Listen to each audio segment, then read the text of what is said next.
ॐ सर्वे भवन्तु सुखिनः सर्वे सन्तु निरामयाः सर्वे भद्राणि पश्यन्तु मा कश्चित् दुःखमाप्नुयात् सर्वस्तरोतु दुर्गाणि सर्वो भद्राणि पश्यतु सर्वः सद्बुद्धिमाप्नोतु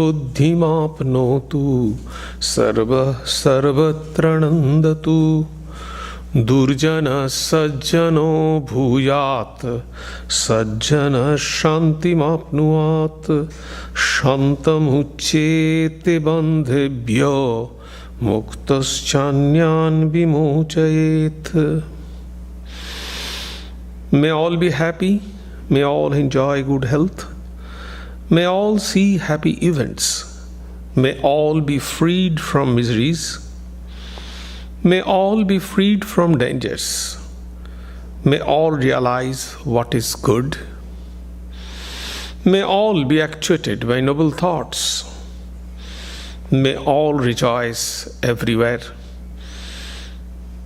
May the wicked become virtuous, may the virtuous attain tranquility, may the tranquil be free from bondages, may the freed make others free. May the Supreme Spirit, the presiding deity of all sacred activities, be satisfied, for He being pleased, the whole universe feels satisfied. Om, peace, peace. Peace be unto you all. Good morning.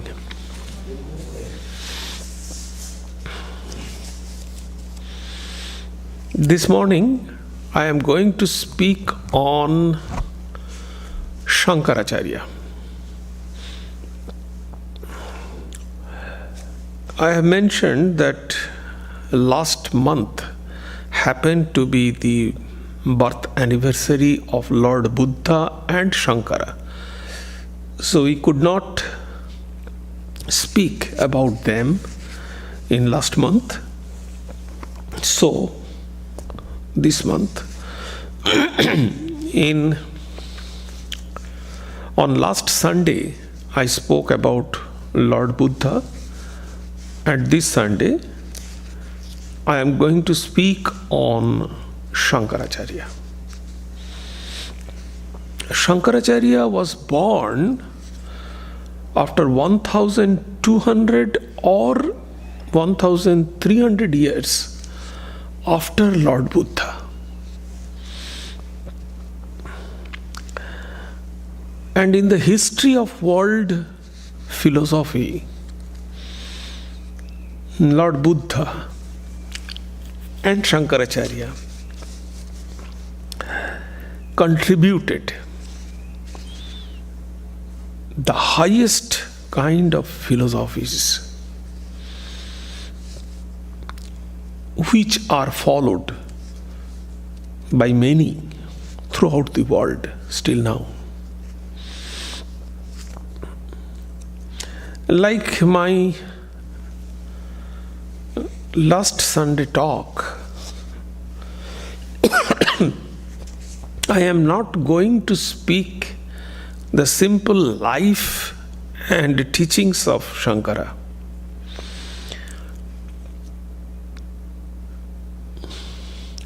I would like to speak mainly about the contribution of Shankaracharya in Indian culture. There are two Shankaracharyas. One was the Adi Shankaracharya,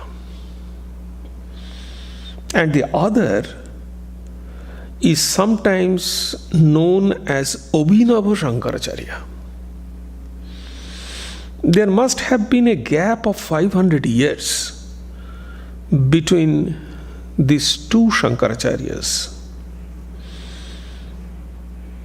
One can easily know the difference between the works of these two great personalities.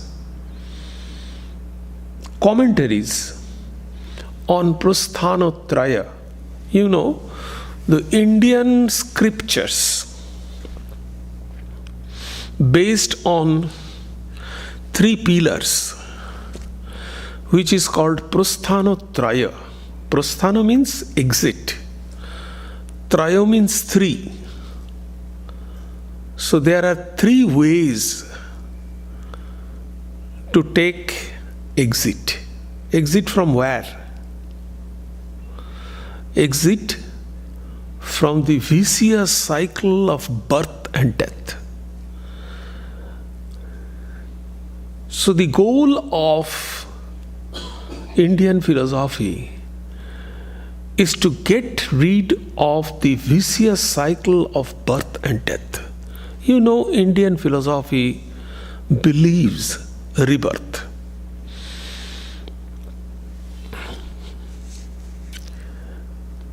So that is called Prasthanotraya. And Shankaracharya wrote the commentaries on Prasthanotraya. What are the three pillars? Brahma Sutra, Upanishads, and Bhagavad Gita. These are the three pillars on which the edifice of Indian scriptures were built.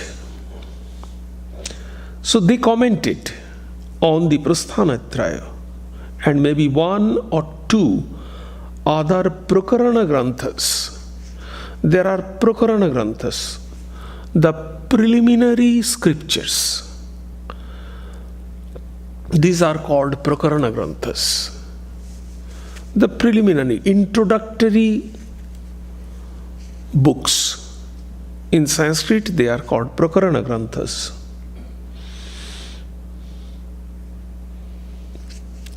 Are definitely the works of Adi Shankaracharya. This Prasthanotraya and few Prakarana Granthas. As for example, what is the Prakarana Grantha? The Viveka Chudamani is the Prakarana Grantha. The jewel crest of discrimination, written by Shankaracharya. But a large number of hymn and other Prakarana Granthas, what is known in the name of Shankara, mostly, probably, they might have been the work of Abhinava Shankara. But now everything is called Shankaracharya. So in what field we find the contribution of Shankaracharya? I would like to mention here three fields. The contribution of Shankaracharya. One, in the cultural aspect, that is Shankara's contribution to Indian culture. The second is social aspect. Shankaracharya's contribution to the social aspect, mainly social aspect means the monastic community. And third, in the field of intellectual aspect, his intellectual contribution. So Shankara's main social contribution, his intellectual contribution, etc., is mainly the re-establishment and rejuvenation of monastic life. In our last talk, I mentioned that Buddha was the first person who organized the monastic community, who gave shape in India, who gave shape to the monastic community of India. He was the first person who made the organization, Buddhist organization, a rules and regulation. Prior to that, in India, there were monks, but they were itinerant monk, means they were roaming monk. They beg, they don't stay more than 3 days in one place, and they move from place to place. Still now, that kind of monks are there. They move alone. These are called Bahudaka. So these monks are called Bahudaka. Udaka means water. Bahu means many. So they drink water from many places. So that's why they called Bahudaka. So that was, they did not have any organization, they did not have any rule, they did not have any hierarchy.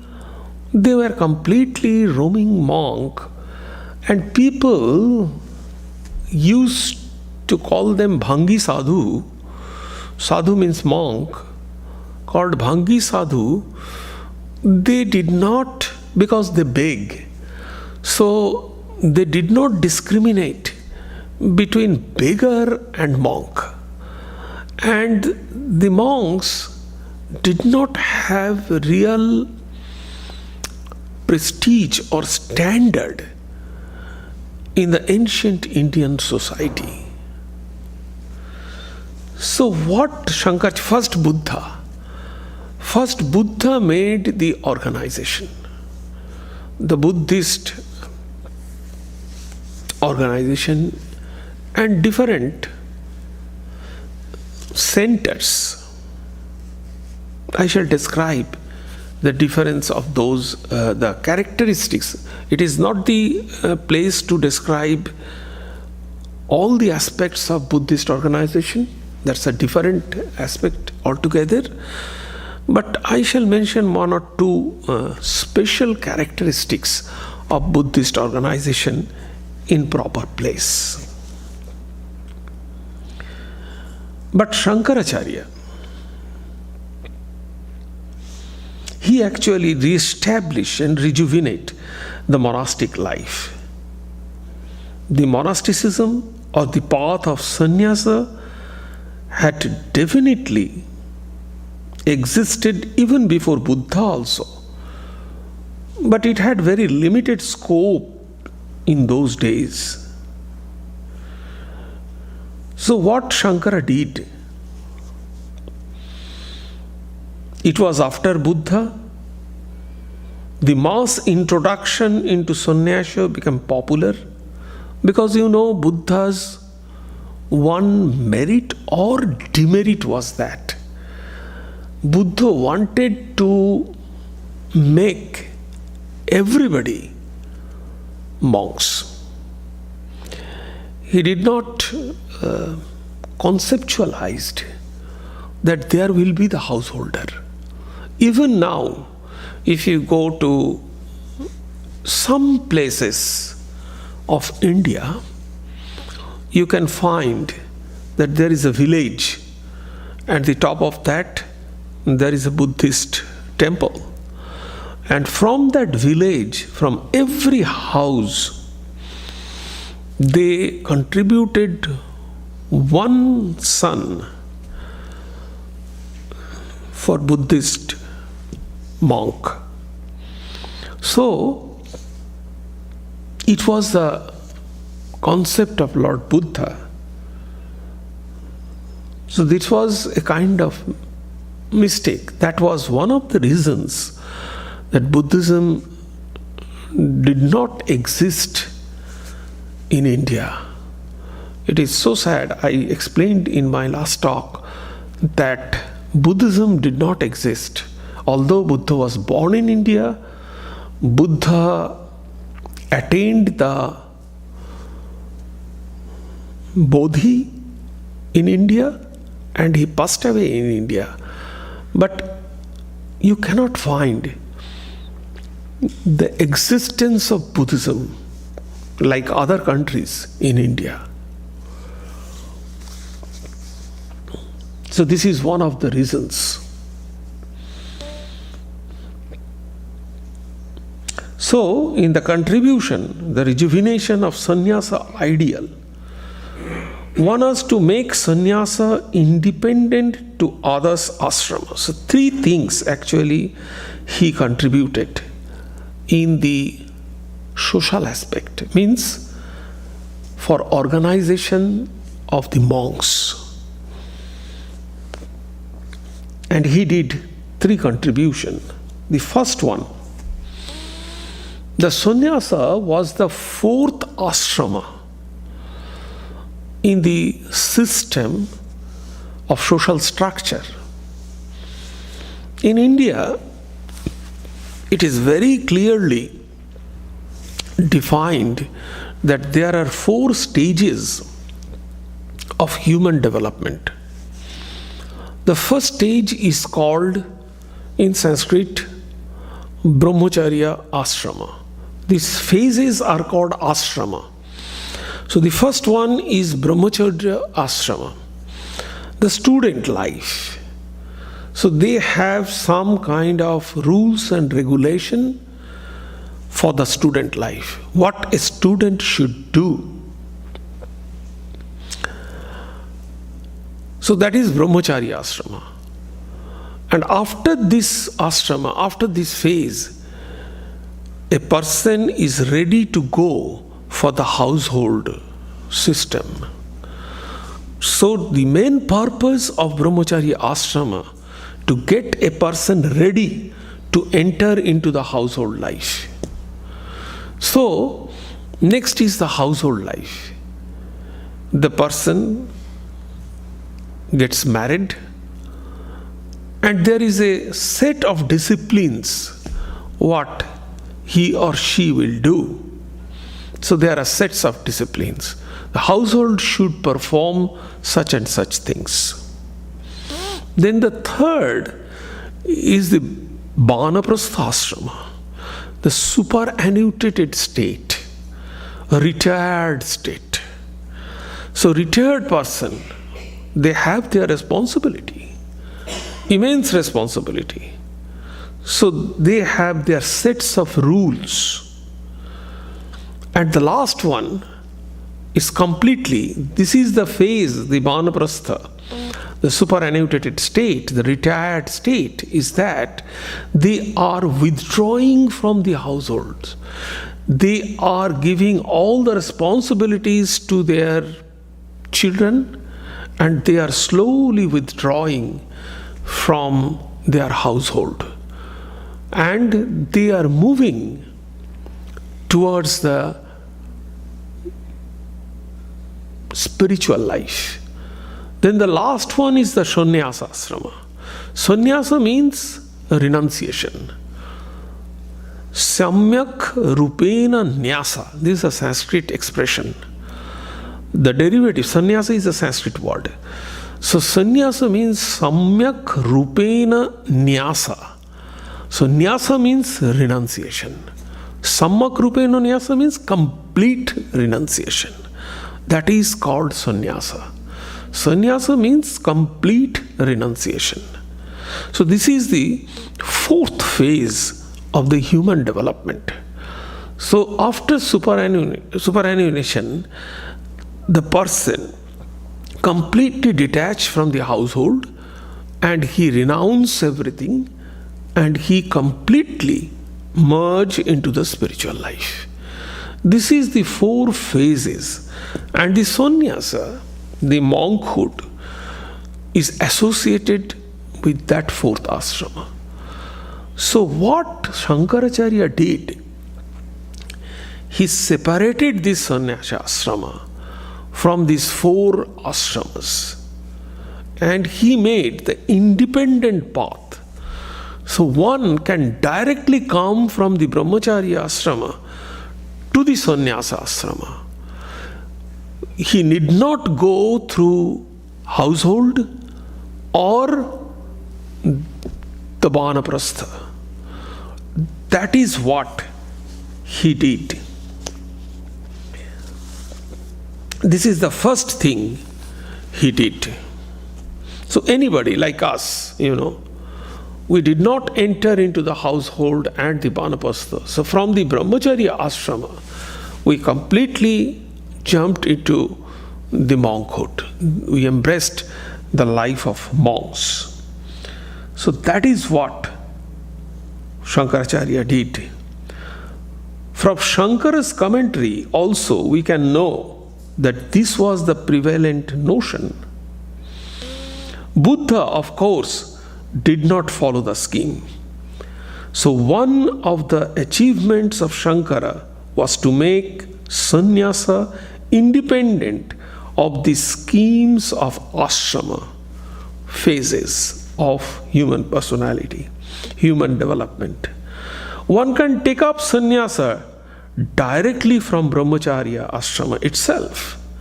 Everywhere in his commentary, he has tried to establish the importance of this, possibilities of this. It is not necessary for everybody to go through the household or Vanaprastha, but to take up the sannyasa. Secondly,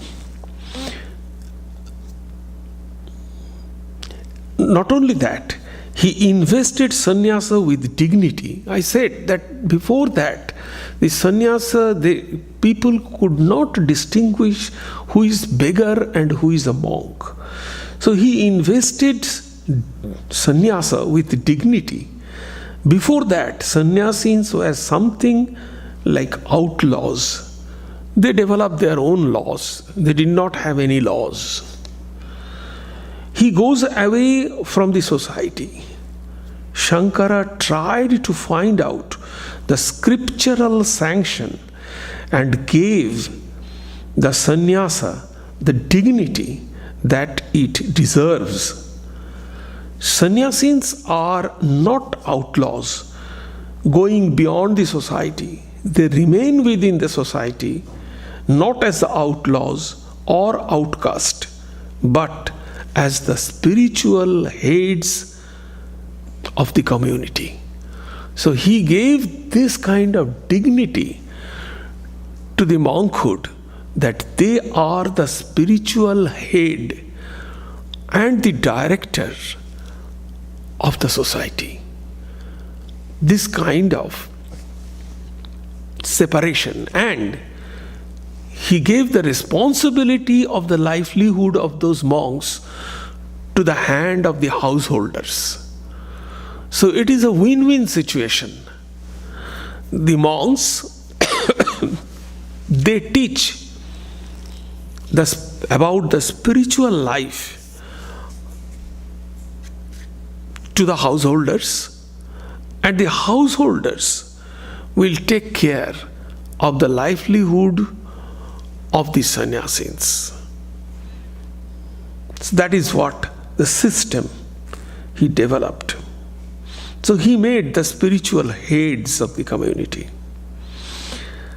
The second point he did, the re-establishment of pure ideal of sannyasa.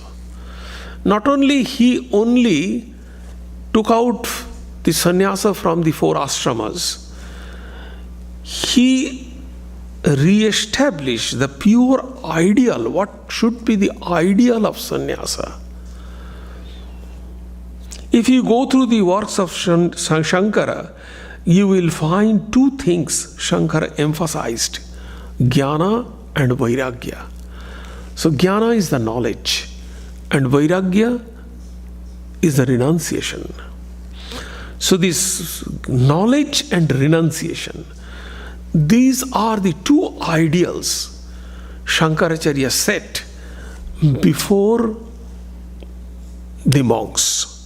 These are the basic and fundamental principles of any monk. So this is the second point he emphasized. So that is why Swami Vivekananda emphasized in Ramakrishna order, in our monastic order, the tremendous, he emphasized on the study, the culture of knowledge. It is extremely important. And he said that where there is no culture of knowledge, so that monastic order will become like a, in Bengali expression, he said, Babaji de Rakhda. So that will become a kind of, in a place of gossip and, eating and sleeping like that. So he emphasized very specifically the culture of knowledge. So by doing this, what Shankaracharya did, he established 4 mathas in the 4 corners of India.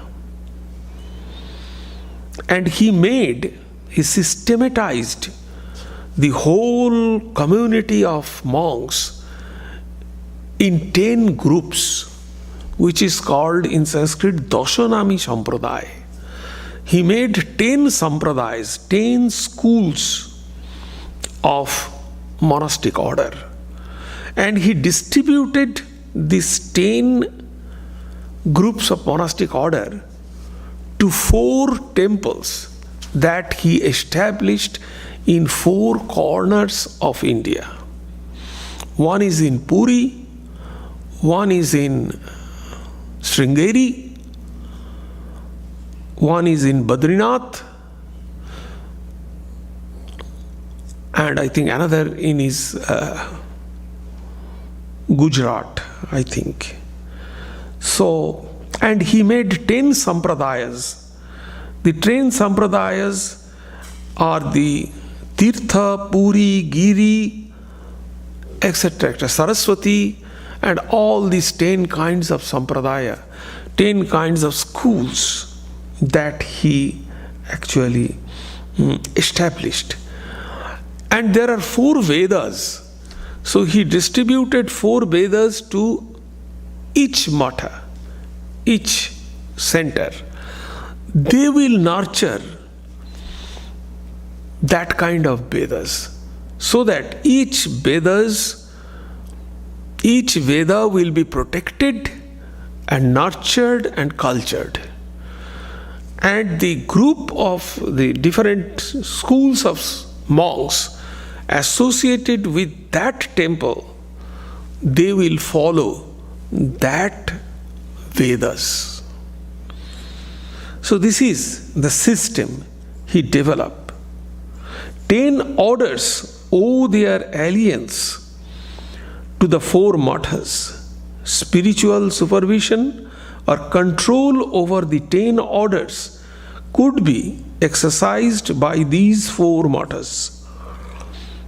That is another contribution of Shankaracharya.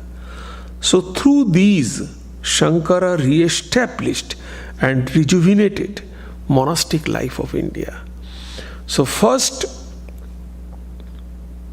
he gave the respect to the monks, the dignity to the monks. Then he framed some rules and regulation for the monks so that people could respect them. And the third, by doing this, he actually established 10 sects, 10 schools of monastic orders and 4 mathas he established. In this way, he organized the whole monastic system in India. He raised the prestige of monasticism and monastic life. To understand the importance of this,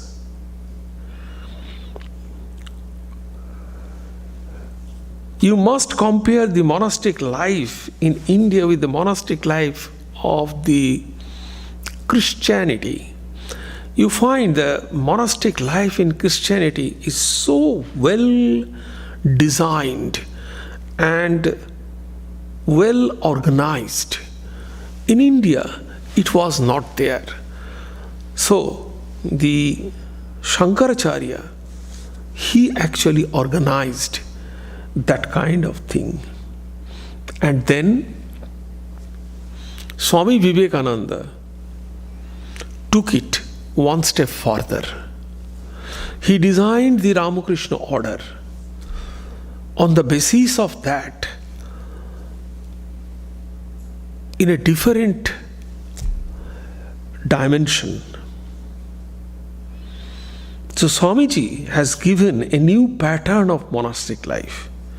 Earlier pattern has been preserved in its pristine glory, but a few monks and few sadhus here and there. But the great deal of degeneration had undoubtedly taken place, especially after the 16th century. The monastic life of sannyasa was opened to the people of all status to the society. So what Swami Vivekananda did, Swami Vivekananda brought the monks closer to the society. The monks in Ramakrishna order, and he set the motto, Atmanu mokshartham jagat hitaya cha, the good for the humanity and your own liberation. This is the motto he set before the monks. And he gave the dimension, so he brought the monks closer to the society. The monks will live in the society, but at the same time, they are not in the society. They are out of society. They will work in the society, but their personal life is completely out of the society. So it's a new orientation he gave to the monastic life. And he developed this Ramakrishna order. So there are three types of in India, and afterwards, obviously before Swami Vivekananda, Madhusudan Saraswati, he gave another sets of monastic order, and he developed the akhadas. So there are actually three types of monastic life in India now. One is called Mat, what Shankaracharya developed. Another is called Ashrama. And the third one is called Akhadas, what Madhusudan Saraswati developed. The Ashrama is the ancient monastic pattern. The inmates of the ashrama need not be monks. There are different ashrama for the householders also. Many of the ancient rishis were not sannyasins. Many of them were married people. This is the ancient pattern of ashrama. Shankara re-established the mathas. Then came the 16th century, the akhadas. The Naga sadhus means they don't wear any garments. They are complete renunciation they follow. The Naga sadhus, along with the Mandaleshwara, the head of the akhadas is called Mandaleshwara. The head of the organization will live there. A new pattern of sannyasa life came into existence. The pattern continued. Now Swamiji has given a new pattern, I have already mentioned, of monastic life. This is the third pattern of monastic life in India. This is now followed by all other monastic orders. Everywhere, this ideal is spreading in the name of Swamiji right now. So in this way, Shankaracharya contributed in the social aspect of Indian culture. One of the contribution, so in intellectual level, what was the contribution? So one more contribution he made, that is the reabsorption of Buddhism into the Hindu religion. So one extremely special characteristics that Vedanta and all other religion is having. If you see the scenario of the world religion, you can find that Christianity tried to conquer religious kingdom by fighting. They always overpower and try to defeat the opponent and try to command by power. But if you see the Indian religion, you can find that Indian religion never fought against any opponent religion. What Indian religion did, they only swallow the other religion. They incorporated, they internalize other religion into their fold. There was no bloodshed, there was nothing, but they internalize that. So gradually, Indian religion and philosophy became bigger and bigger and bigger because they swallow that religion. Exactly the same thing happened when Shankaracharya was there. What Shankaracharya did, this is another important point of the downfall of Buddhism in India. What Shankara did, Shankara took important principles of Buddhism in his Vedantic fold, in his Advaita philosophy. You know, Shankaracharya was the founder of Advaita philosophy. It is not that before that Advaita philosophy was not there, but we can say the modern Advaita, Shankaracharya is the father of the modern Advaita. So what he did actually, he incorporated lots of Buddhist very important principles in the fold of Advaita Vedanta. So that's why slowly Buddhism become weak, and this is one of the causes of the downfall of Buddhism in India. Take the example, if you see the Nagarjuna philosophy of Buddhism, the Nagarjuna philosophy of Buddhism is completely closer to the Advaita philosophy of Vedanta. Then take the impermanence of the world. If you see the impermanence of the world, exactly it is very close to Buddhist momentariness of the existence. Buddhism do not accept the permanence of anything else. It is, everything is flowing, everything is continuous. It is a kind of momentary. Everything is momentary. Even our life is momentary. According to Buddhism, it is said that every day, because Buddhism also accepts the rebirth, so every day we are dying and we are taking birth. So according to some sect of Buddhism, the night when we sleep is a kind of death, and every morning we are taking birth. So this is the momentariness of this universe. So this principle, the momentariness, not the exact momentariness, but the temporary principles of this universe. This world is temporary. So that kind of thing Shankaracharya actually incorporated in Vedanta. So like this, few principles Shankaracharya incorporated in Advaita Vedanta from Buddhism. And that is because of Shankaracharya's immense intellectual treasure.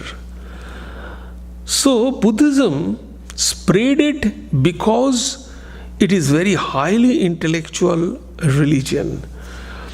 But when Shankaracharya actually incorporated many things, and there was no any highly intellectual like Buddha, so they could not counter it.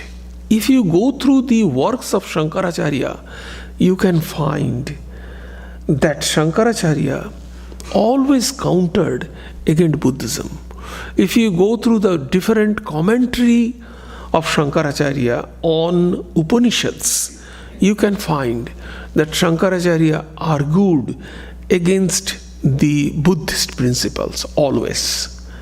So these are the few things.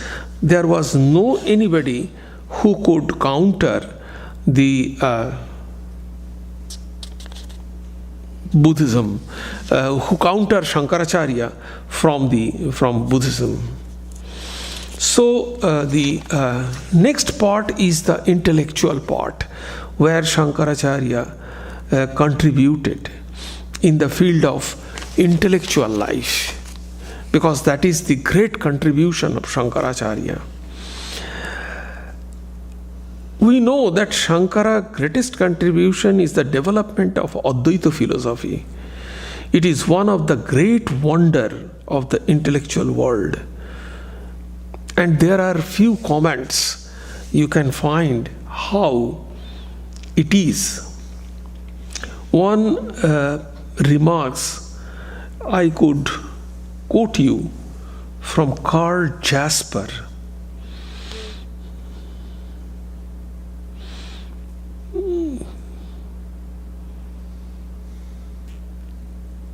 And another remarks from Louis Dissenson.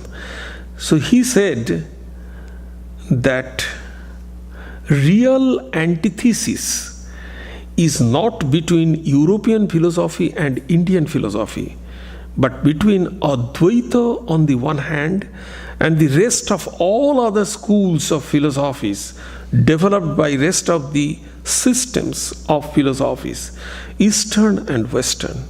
This is an important. So in one side is Advaita philosophy, and on the other sides are all the philosophies, Eastern and Western, of the world. So this is great. And another, Karl Jasper, he also remarked a very important thing. Karl Jasper, one of the greatest modern existentialist philosopher, he remarked, there is no metaphysics which is superior to Shankara's. So this is the standard of Advaita. But there are many misunderstandings on Advaita. The first point I would like to mention is the difference between Dvaita, Advaita and Vishishtadvaita. So I do not go deep into that, but the point is we have to understand the understanding of God and the world in Christianity. Try to understand. The God and world in Christianity is completely different. God cannot become the world. God cannot become the human being. Only God's spirit can work. God's image can work. God's will can work. But we cannot say that God and human being or the world is one and same. We cannot say that. This is the understanding of Christianity. Now, what is the understanding of Advaita? This is the dualism. One is God, another is world and human being. But what is the complete difference? But what is the understanding of Advaita? In Advaita, Brahman is not completely different from the world or the human being.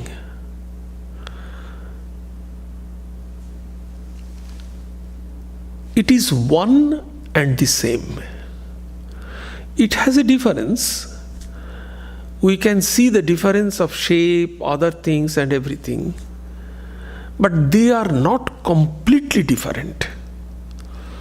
They are one in the background, in the underlying, in the bottom line. So they are one. This is one of the fundamental things in Advaita. The second point is this.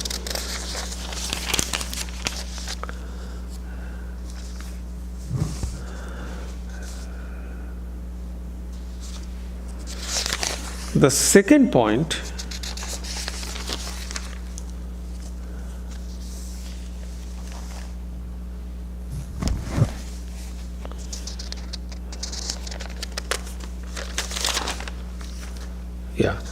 the second important point is,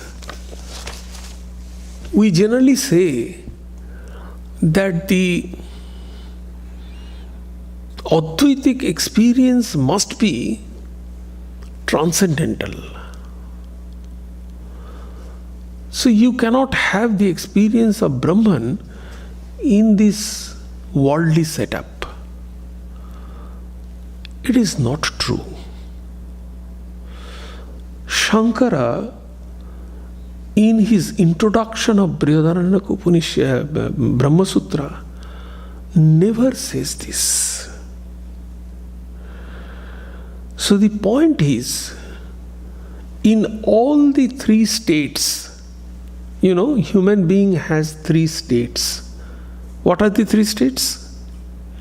Waking state, dream state, and deep sleep state. So in all the three states, Shankaracharya proved, and he said the Vyavaharika in Sanskrit, he said Vyavaharika, Pratibhashika and Paramarthika. So these three states, he proved the existence of Brahman. It is not that he said that in normal state, in the worldly setup, one cannot have the experience of Brahman. And to prove that, actually it was Mimamsakas. They did not accept the transcendental state. The Vaisheshikas, they did not accept the transcendental state. They only accepted the Vyavaharika, the mundane, the immanent state. So Shankara had to fight with them, and he established the truth of Brahman, that it can be experienced. It can be experienced in this mundane world also. That is the second point. The third point is this. Generally, it is the post-Shankara development that Brahma Satya Jagat Mithya. So this world doesn't have any existence. Only Brahman has the existence. It is the post-Shankara development. What Shankara tried to establish is Brahma Satya Jivo Mithya. It is the human being, the concept of human being is completely wrong. That is what he established. The definition of man, the definition of human being, he actually reframed. What is the definition of human being? Is it the body? Is it the mind? Or is it the spirit? Atman. He reframed this conception. So according to him, the truth is Brahman, but untruth is not the world but the human being. And you find it in Upanishads. Nowhere you can find in Upanishad that this world is illusory. Nowhere you can find in Upanishad. You cannot find in Upanishad the concept of Maya. And exactly Swami Vivekananda propagated this idea. If you say, what is the contribution of Swami Vivekananda in the field of philosophy?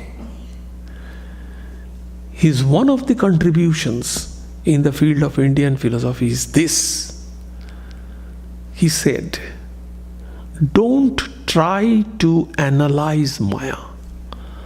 If you try to analyze Maya, you will be trapped. Try to attain the Brahman. Forget about Maya. So that was his emphasis. And also Shankaracharya emphasized this point. It is not the transcendental. It is here in Vyavaharika. That is what he said in the Vyavaharika level. Then I would place before you another 2 or 3 examples that Shankaracharya's contribution in the field of philosophy.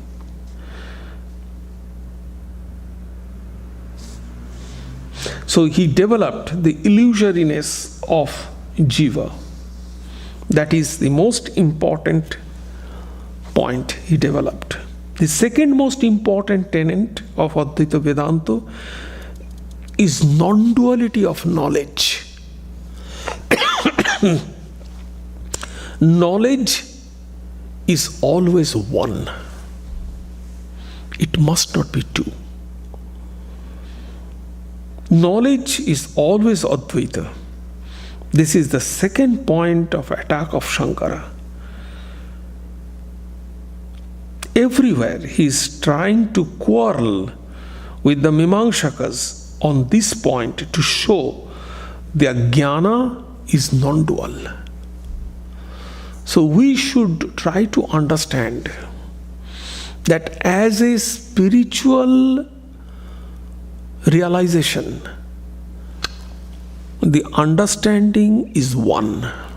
There is no two. But as a philosophical path, Advaita is not the Supreme One, equally important with Dvaita and Vishishtadvaita. This is another very important point we should understand. What Shankaracharya made a difference. Advaita Vedanta as a spirituality and as a philosophy. Most of the time, we are unable to distinguish this part, but it is very important. The difference between Advaita as an experience and Advaita as a system of philosophy. You must keep in mind that Advaita as an experience was developed by Upanishadic sages. Advaita as an experience, as a highest knowledge, because knowledge is one. This experience is one. That is a very ancient idea. Before 600 BC, Advaita as an experience was known to the Upanishadic sages. And as an experience, Advaita is the highest. It is not possible to go beyond that because there is no individual and infinite become one. No other higher experience is possible. That is the highest experience that has been reached by the sages of India long ago. But Advaita as a system of philosophy is much later development. It can be claimed that it is the true and highest and most perfect system because in the world of Mahamaya, it is not possible to bring anything to the perfection at all. Advaita system has its own drawbacks. And if we go deeper and deeper, we can identify these drawbacks. Some staunch follower of Advaita, they do not accept this view, but in the world of Mahamaya, we cannot say everything is perfect. So, that is the important part of it. So, if we sum up the whole thing, then what is the contribution of Shankaracharya? So, in social contribution, he designed the whole monastic community. And he gave the respect to the monastic order, and he designed the monastic ideals.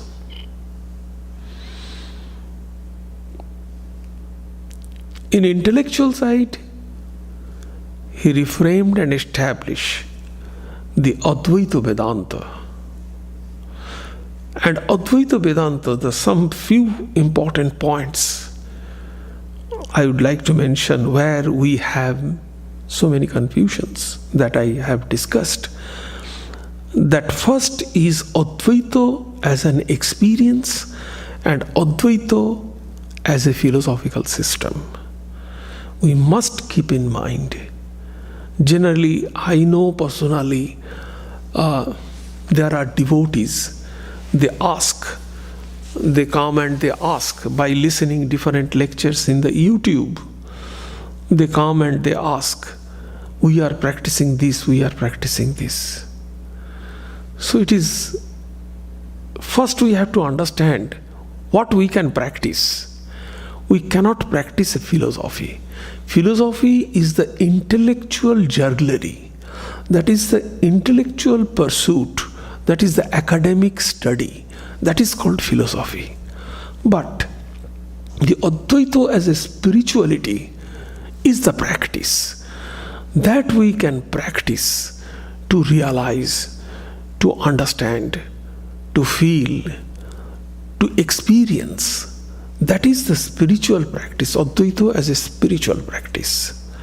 So this spiritual practice Advaita developed long ago than the philosophical system of Advaita.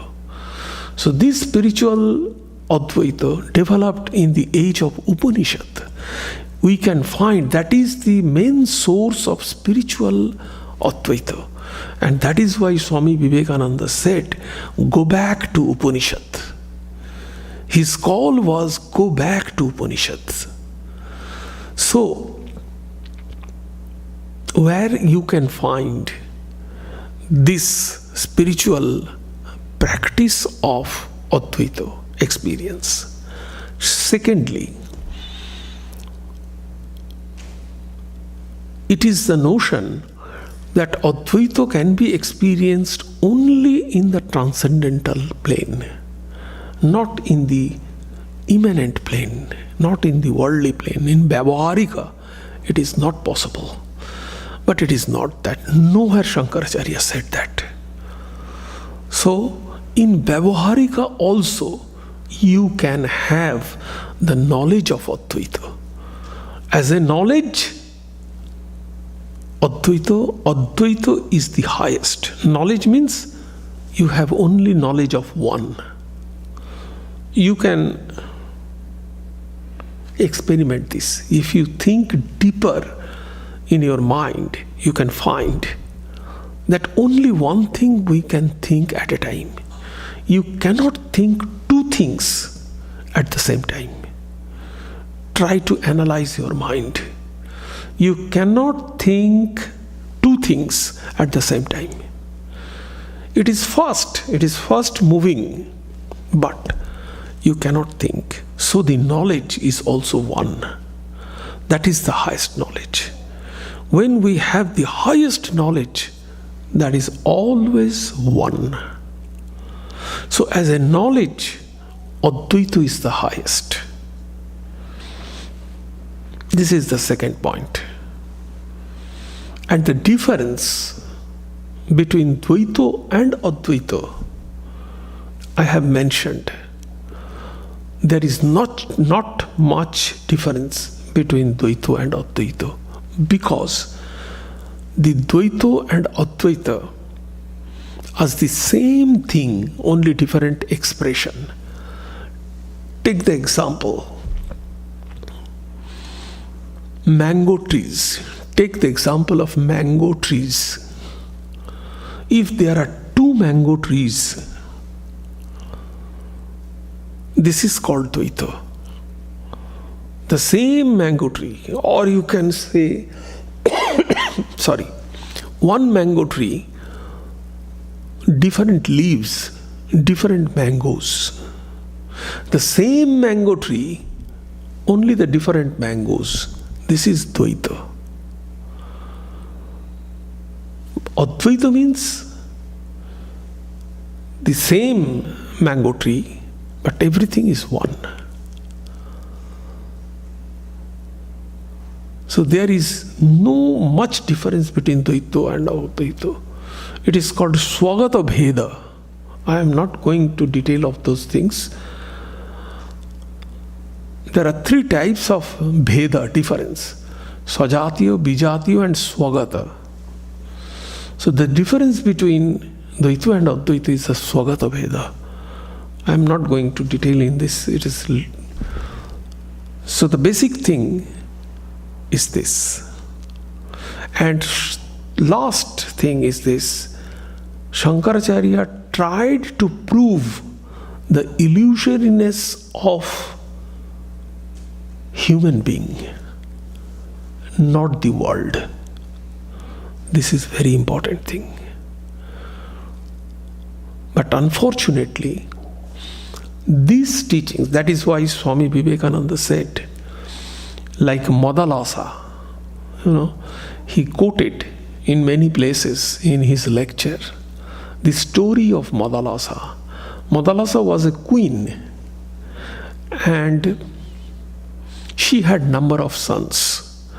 So whenever she was very wise lady, so whenever she gave birth of a son, she used to teach them you are that, you are that, you are that. And after some time, the sons, they realize, they understand what is the meaning of that. And they left their palace and they went for spiritual practice to realize you are that. In this way, number of sons, they left. Then the king requested the queen that if there will be no son, then who will maintain this kingdom? Then Madalasa did not teach the last son, and ultimately that last son became the king. But she taught him other values also. So after maintaining the kingdom, he handed over his children and left. So Swami Vivekananda said, each of us should be taught this from the childhood, that we are not the body, we are not the mind, we are spirit, eternal, pure. That is the message. We have to imbibe this idea that we are eternal, we are pure, nothing can harm us. We are the spirit. So illusoriness of human being, the real human being. Try to find the real human being. This is the message that Shankaracharya actually emphasized. Do you have any question? Yes. In Madalasa study, Madalasa gave her youngest son a ring. You could note in it and put a promise that whenever you fall in trouble, then only you will see this, otherwise not. So he had problems in life, and he found out that note said, Tat Tamasi Niranjana. And then he realized what some mother wanted to do. He left. Good addition. Any other question? Questions, but I won't trouble you with a million questions. But I'm going to just ask a simple question.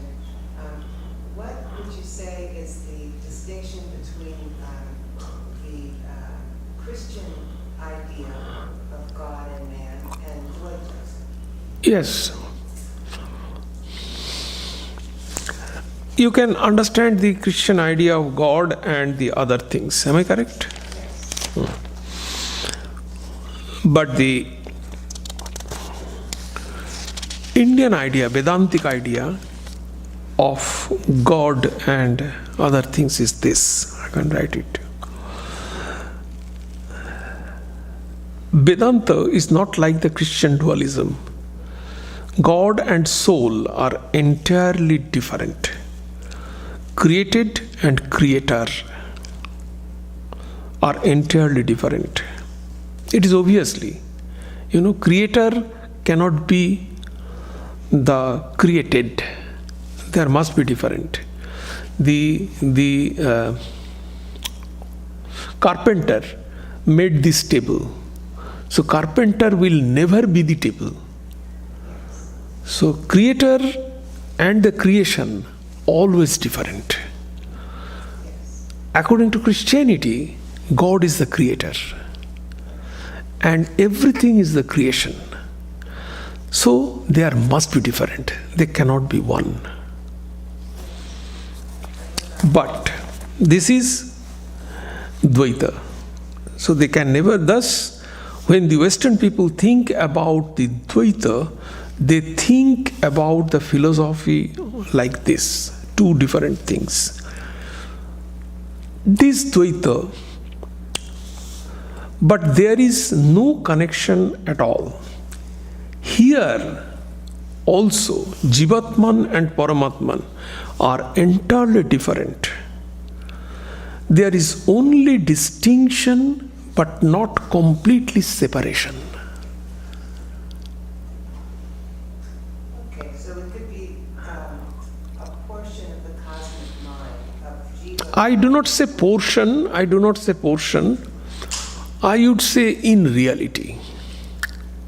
So, Jivatman and Paramatman is separate, but not completely different as Christian God and Christian creation. The way you would look at it as a reflection, that Jiva could be the reflection. You can say the reflection, you can understand it that way. As the reflection in a mirror, human reflection is almost same, but not the one. And then Advaita, everything is one. Right. This is the difference. Yes. I was curious about Swami, the origination of Swamis. It came from Adi Shankaracharya, is correct? No. Did not develop that whole idea of a Swami and the lineages that come? No. You are talking about the word Swami? I'm talking about the organization of the monastic order.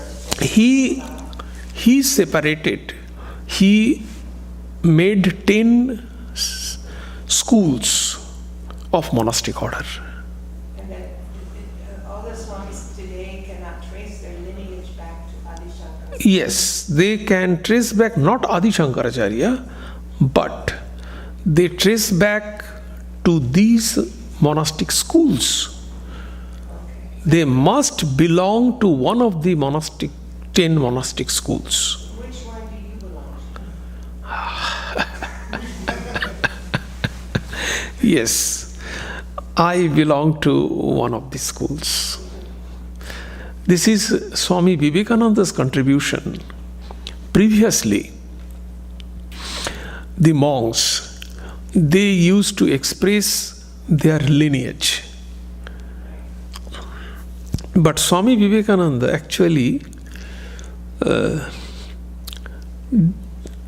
omitted that.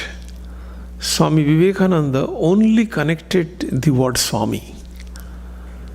But previously Swami word was not there.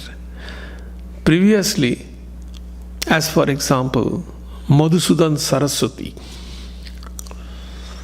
So Madhusudan is the name, Saraswati is the lineage. Like Totapuri. Tota is the name, but Puri is the lineage. Lineage means among the 10 sampradayas, among the 10 groups. You don't have those things here. So it is coming down, no? So we are coming down from Sri Ramakrishna. Okay, So Sri Ramakrishna. Before that, so it is the lineage, it is coming down from there. So that is the point. Any other? Why did you say Maharaj that you belong to Puri Sampradaya? Although Yeah, that is what I said. No, they must study who is before Shankaracharya. I shall not allow them simply, I shall tell them, go and read who is before Sri Ramakrishna.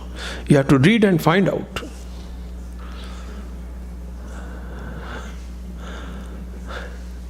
So then you can study who initiated Sri Ramakrishna in the Vedantic way. You go and read. Okay. Thank you very much. Let me chant. actually today I have little bit mistake I did. Anyway, I read this one. Om asato ma sadgamaya tamaso ma jyotirgamaya mrityor ma amritangamaya aviravirmayedhi rudrajatte dakshinam mukham tena mang pahi nityam. Om Shanti Shanti Shanti. Om.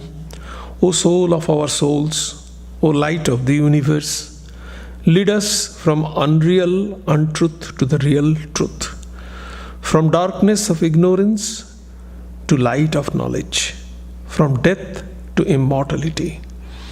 Be always present before us, O destroyer of all evil. Protect us with thy compassionate face. Remove all obstacles that prevent the manifestation of thy divine power. And do not let us forget that our true nature is one with thee forever and ever. Om, peace, peace. Peace be unto you all. So, few announcements.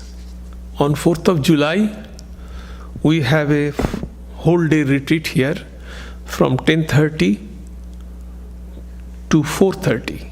There will be meditation, offering of flowers, devotional songs, instrumental musics, and lectures from 6 Swamis from different centers on different aspects of Swami Vivekananda, because we are celebrating 125th anniversary of Swami Vivekananda's visit to the Bay Area. So, and on 5th July, we have another program from 4:30 to 7:30 in San Ramon. So I would request you all, because it is not essential, but I would request you all to please register from our website or from our bulletins and updates, so that we can have a just idea how many people are coming. This is our 4th and 5th July program. The next is the biggest program, that is the musical program. On July 26th, all the renowned Indian musicians are coming from Indian classical music, and they will perform in the Center for Performing Arts in San Jose. So there will be flute, Rakesh Chaurashia, accompanied by Pandit Sapan Chaudhary. Then there will be vocal, Oshini Bede Deshpande, and lastly the violin, Dr. L. Subramaniam and his son Ambi. So this will be on 26th July.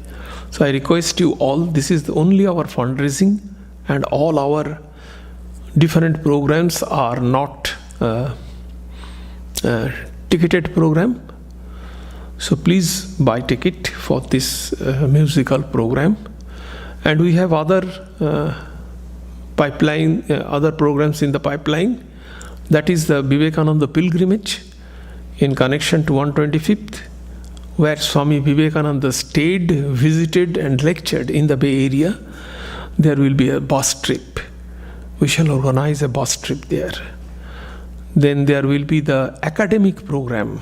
It will be in October in collaboration with the South Asian Studies.